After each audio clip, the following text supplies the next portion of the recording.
binugbog, sinakal, at pinagsusuntok sa ulo.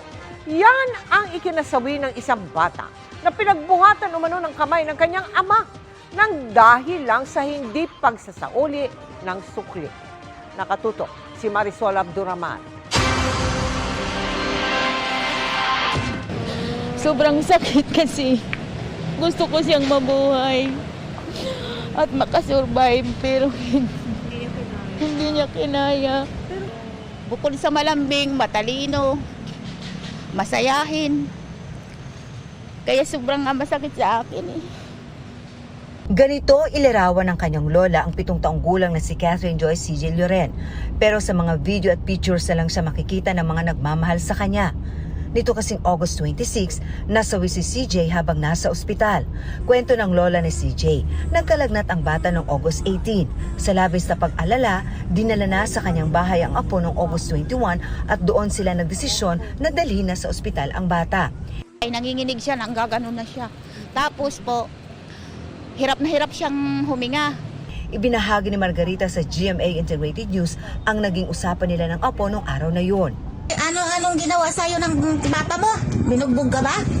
Binatukan ako. Yung kuhanin ko yung sukle kasi 37 yung dala ko. Pinagbubugbog daw pala si CJ ng kanya mismong ama na si Carlo Dani.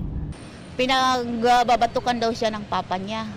Inutusan daw siya bumili, 37 pesos daw ang dala niyang pera. Pagkatapos daw yung sukli, pinakialaman daw po niya dahil ibibili daw sana niya ng tinapay na ube. Ikinuwento pa raw ng bata sa isang doktor na tumingin sa kanya. Siya daw po ay sinakal ng tatay at pinagsusuntok yung ulo. Pero makalipas ang ilang araw, nag-agaw buhay na si CJ sa ospital. Hindi daw bumababa ang lagnat ng anak ko. Ngayon, namamaga ang utak ng anak ko dahil sa trauma. Kasi nga, maaari daw ito umakit sa utak at mag-hallucination dahil maaari daw niya itong ikamatay. Tuluyan siyang binawian ng buhay noong August 26. Ang immediate cause ng death is acute respiratory failure.